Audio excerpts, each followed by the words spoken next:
the Western democracies have been evacuated of any meaning, and the plutocracy is what we have. I just wonder, do you vote in general elections in America, or would you advise somebody in UK to go and vote next year in general elections? My feeling is that it's a decision, but it's the kind of decision that's kind of 10th order. I think it should be made in 5 minutes. Sometimes there's a point in voting, like it could be, there's worse and less worse. Okay, it might make a difference. And I sometimes vote.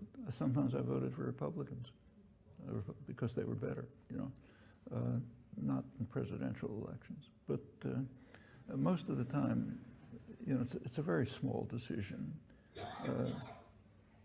Maybe if you can, you just have to compare the alternatives and see if there's on balance any difference. But it doesn't seem to me a fundamental question.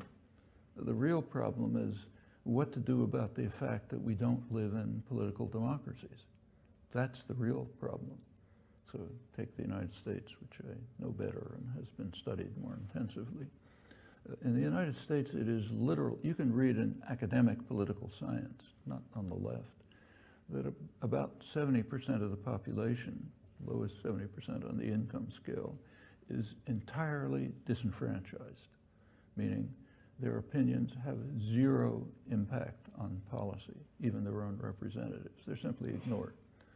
One of the reasons why they don't vote, they may not read the scientific journals, but they know it in their lives. As you move up the income scale, you can start getting a little more influence, as measured by the relation between attitudes and policy. Okay? When you get to the very top, which is a fraction of 1%, policy is made. Okay, what kind of a system is that? Does it matter if you pick one or another representative? Sometimes it does, at kind of way out at the margin. But the real problem is the nature of the system. I don't think England is that much different.